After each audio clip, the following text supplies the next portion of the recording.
दोस्तों, क्या आपने कभी हल्की सी बॉडी पेन या सर दर्द को लेकर ये सोचा है कि कहीं ये कोई सीरियस बीमारी तो नहीं है? अगर हाँ, तो ये हेल्थ एंजाइटी का संकेत हो सकता है। इसे इलनेस एंजाइटी डिसऑर्डर भी कहा जाता है। दुनिया की सबसे बेहतरीन इलाज जो थेरेपी हमारे पास है, कॉग्निटिव बिहेवियरल थेरेपी यानी कि सीबीटी, इसका सबसे प्रभावशाली इलाज है। इस वीडियो में मैं आपको केवल 7 दिन का एक शक्तिशाली सीबीटी प्रोग्राम घर पे ही करने योग्य सिखा रहा हूं, जिसके माध्यम से आपको हेल्थ एंजाइटी से एक बड़ा आराम हासिल होगा। मुझे याद है एक मरीज रीना, ये बदला हुआ नाम है। रीना को हल्का सा चेस्ट पेन हुआ, डॉक्टर्स ने ईसीजी और रिपोर्ट्स करवाई, सब कुछ नॉर्मल था। लेकिन रीना को विश्वास नहीं हुआ। उसे लग रहा था कि डॉक्टर ने जब उनकी ईसीजी की तब वो अपने फ़ोन के अंदर मसरूफ़ थे। वह बार बार इंटरनेट पर सिम्टम सर्च करती रही, अलग अलग डॉक्टर से चेकअप भी करवाती रही और घर वालों से बार बार पूछती रही कि मुझे कोई सीरियस बीमारी तो नहीं है। असल में प्रॉब्लम बीमारी ही नहीं थी, बल्कि उसके दिमाग में हेल्थ एंजाइटी थी। आगे बढ़ने से पहले हेल्थ एंजाइटी को अच्छे से समझ लीजिएगा। विशेष रूप से मिलती जुलती बीमारियां जैसे somatic symptom disorder, illness anxiety disorder और हेल्थ एंजाइटी में आप अच्छे तरीके से मुख्य अंतर को जान लीजिएगा। सोमैटिक सिम्टम डिसऑर्डर यानी कि एसएसडी में ऐसे कष्टदायक शारीरिक लक्षण शामिल होते हैं जो दैनिक जीवन को बाधित करते हैं। मतलब इसमें फोकस किसी लक्षण पे होता है, किसी सिम्टम पर होता है, जैसे सरदर्द पे। इलनेस एंजाइटी डिसऑर्डर मुख्य रूप से अत्यधिक चिंता और किसी गंभीर बीमारी के होने या विकसित होने के डर से जुड़ा हुआ होता है। जैसे सर दर्द होने पर यह सोचना कि दिमाग में ट्यूमर तो नहीं है, मतलब शरीर की थोड़ी सी सेंसेशन को कोई बड़ी बीमारी समझ लेना। जैसे छाती में दर्द, हार्ट अटैक समझा जाना। हेल्थ एंजाइटी किसी के स्वास्थ्य के बारे में अत्यधिक चिंता करने के लिए प्रयोग होने वाला एक सामान्य शब्द है। यह इलनेस एंजाइटी डिसऑर्डर का एक मुख्य लक्षण भी है। चूंकि सामान्यतः हेल्थ एंजाइटी ज़्यादा इस्तेमाल किए जाने वाला शब्द है, इसलिए इस वीडियो में मैं अभी इसी शब्द का प्रयोग कर रहा हूं। DSM-5 diagnostic and statistical manual के मेंटल डिसऑर्डर के 5वें संस्करण के अनुसार पहले आप यह समझ लेंगे क्या आपको यह बीमारी है या नहीं है। नंबर 1, क्या आपको लगातार यह डर या विश्वास रहता है कि आपको कोई गंभीर बीमारी हो सकती है। नंबर 2, क्या आप हल्के से शारीरिक लक्षण जैसे खांसी, सर दर्द, छाती में दर्द को भी बीमारी समझ लेते हैं। कई बार तो कई लक्षण होते भी नहीं हैं, फिर भी आपको बीमारी का डर लगा रहता है।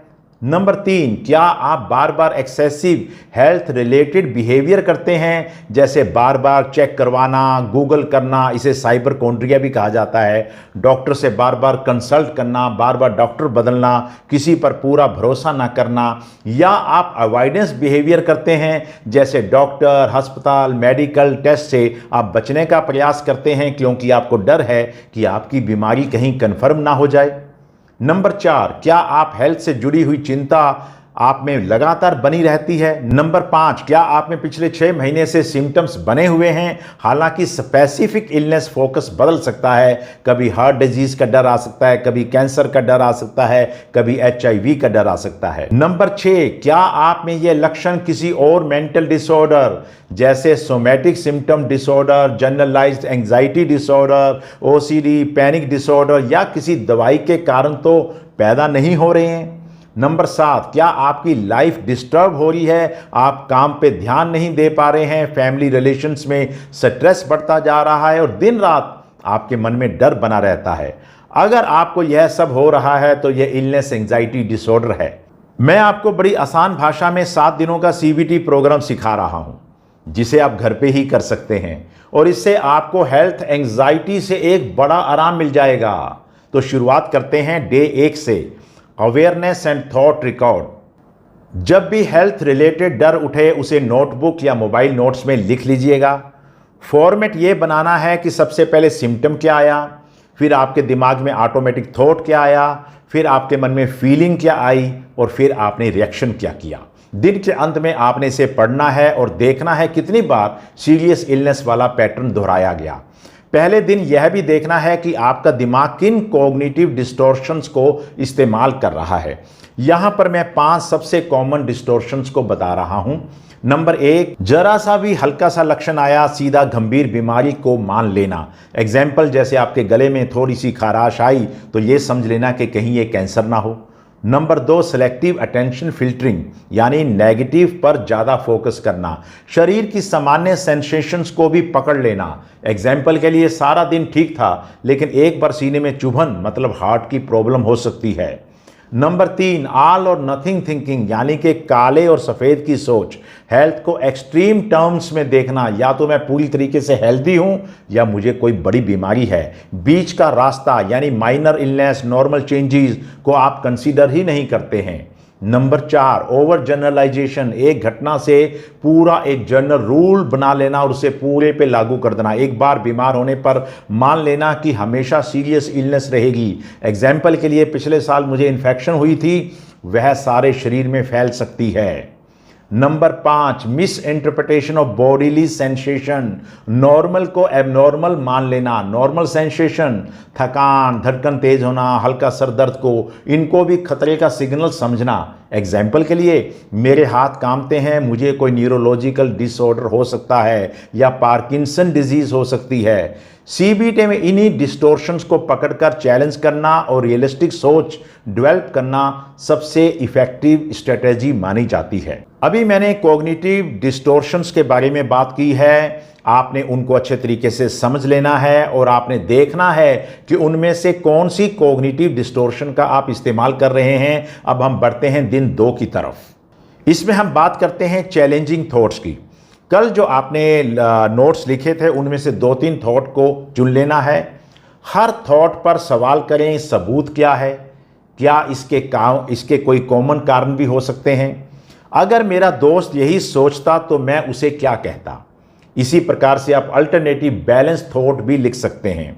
इस प्रकार से आप अपनी कॉपी के अंदर इन सभी थॉट्स का एक मूल्यांकन कर सकते हैं। अब मैं आपको इलनेस एंजाइटी डिसऑर्डर यानी IAD में दिखने वाले 5 कॉमन कॉग्निटिव डिस्टॉर्शंस और उनके लिए CBT स्टाइल काउंटर थॉट्स यानी कि अल्टरनेटिव सोच मैं आपको सिखा रहा हूं। आराम से समझिएगा। नंबर 1, कोई छोटी सी बात होती है, बहुत बुरा बनाकर आप उसको सोचते हैं। सबसे बुरा सोचने की आपको आदत है। गले में खराश है, जरूर कोई कैंसर होगा। इसका काउंटर थॉट है, गले की खराश अक्सर इन्फेक्शन, एलर्जी या मौसम की वजह से होती है और कैंसर बहुत रेयर होता है। ऐसे आपने अपनी कॉपी के अंदर लिखना है। नंबर 2, आपका जो कॉग्निटिव डिस्टॉर्शन है वो है सिलेक्टिव अटेंशन या फिल्टरिंग। इसमें आप नेगेटिव पर ही फोकस करते हैं। जैसे कि आज सीने में चुभन है तो मतलब ये है कि आपको ऐसा लगता है, ऐसा आभास होता है कि आपके हार्ट में कोई दिक्कत है। आपने इसका कॉग्निटिव थॉट कैसे करना है। सारा दिन में ठीक था, सीने में कभी कभी मसल पेन या एसिडिटी भी हो सकती है। एक सिम्टम पूरे हेल्थ को डिफाइन नहीं कर सकता है। इस प्रकार से आपने अपनी कॉपी के अंदर उस विचार के आगे लिख लेना है। नंबर 3, मान ले आपके अंदर ऑल और नथिंग थिंकिंग है, यानी काली और सफ़ेद सोच। या तो मैं बिल्कुल हेल्दी हूं या मुझे कोई बड़ी बीमारी है। इसका काउंटर थॉट यह है कि हेल्थ में अप्स एंड डाउन नॉर्मल चीज़ है। कभी हल्की थकान, सर दर्द या बॉडी पेन, इनका मतलब ये बिल्कुल नहीं है कि आप अनहेल्दी है, क्योंकि अनहेल्दी होने की डेफिनेशन कुछ अलग होती है। नंबर 4, ओवर जनरलाइजेशन, एक घटना से जनरल रूल बना लेना। मेरे एक दोस्त की टांग में दर्द हुआ था, बाद में पता चला कि उसको हार्ट अटैक हुआ था, कई दिन से मेरी टांग में भी दर्द है। इसका काउंटर थॉट ये है, ऐसा बहुत ही रेयरली होता है। Number 5, miss interpretation of bodily sensation, normal को एबनॉर्मल मानना। दिल तेज धड़क रहा है, जरूर हार्ट अटैक आ रहा होगा। अगर आपके मन में इस तरीके का विचार आते हैं तो काउंटर थॉट आपने लिखना है, दिल का तेज धड़कना, एक्साइज, चिंता, कैफीन या स्ट्रेस से भी हो सकता है और यह बॉडी का एक नॉर्मल रिएक्शन होता है। जब भी हेल्दी एंजाइटी वाली सोच आए, आप इसे लिखकर साथ में काउंटर थॉट अवश्य लिख लीजिएगा। इसे हर रोज पढ़िएगा। यह अभ्यास धीरे धीरे दिमाग को ट्रेन करता है कि हर सेंसेशन का मतलब गंभीर बीमारी नहीं होती है। इसका मतलब ये हुआ, जो मैंने पहले दिन आपको कॉग्निटिव डिस्टॉर्शंस लिखवाई थी, अगले दिन आपने अपनी कॉग्निटिव डिस्टॉर्शन उसी के अनुसार कोई ढूंढनी है और फिर आपने उसके बारे में कुछ ना कुछ एक अल्टरनेटिव पॉजिटिव विचार आपने उसके आगे बनाना है। अब हम बढ़ते हैं दिन 3 की तरफ। डे 3 है लिमिटिंग चेकिंग बिहेवियर। तय कर लीजिएगा कि सिम्टम चेकिंग जैसे गूगल, पल्स चेक, मिरर देखना आदि सिर्फ आपने दिन में एक बार 5 मिनट के लिए करना है। बाकी दिन अगर आपको ऐसी फीलिंग आती है तो उसे लिख लीजिएगा कि चेक करने का मन है लेकिन मैं बाद में करूंगा। अगर एंग्जाइटी आ रही हो तो उसे आने दीजिएगा, फिर दिन के अंत में देखिएगा कि एंग्जाइटी अपने आप कैसे कम हुई है और कितनी देर में कम हुई है। अब हम बढ़ते हैं दिन 4 की तरफ। Day 4 reframing worst case. कोई भी हेल्थ वरी चुनिएगा। जैसे सीने में दर्द होता है तो आपको लगता है कहीं ये हार्ट अटैक ना हो, इसे वर्स्ट केस, रियलिस्टिक केस और बेस्ट केस के रूप में लिखिएगा। वर्स्ट केस क्या हो सकता है? हार्ट अटैक आ सकता है। रियलिस्टिक क्या हो सकता है? गैस एसिडिटी हो सकती है। और बेस्ट क्या हो सकता है? हल्की सी नॉर्मल सेंसेशन। खुद को रियलिस्टिक केस के रूप में आपने मानना है। अब हम बढ़ते हैं डे 5 की तरफ। Exposure to uncertainty. छोटे छोटे डिस्कम्फर्ट जैसे हल्का सर दर्द, थकान को एक्सेप्ट कीजिएगा। तुरंत चेक या गूगल ना कीजिएगा। खुद से कहिएगा कि यह सेंसेशन अभी मुझे सहन करनी है और इसका मतलब यह नहीं है कि यह कोई सीरियस इलनेस है। एंग्जाइटी को ऑब्जर्व कीजिएगा, इससे भागना नहीं है। 5-10 मिनट के बाद आप खुद ही देखेंगे कि एंग्जाइटी कम होनी शुरू हो गई है। Day 6 self soothing and relaxation. जब हेल्थ एंग्जाइटी बढ़े, डीप ब्रीदिंग कीजिएगा, सांस रोकिएगा और फिर इसे धीरे से निकालिएगा।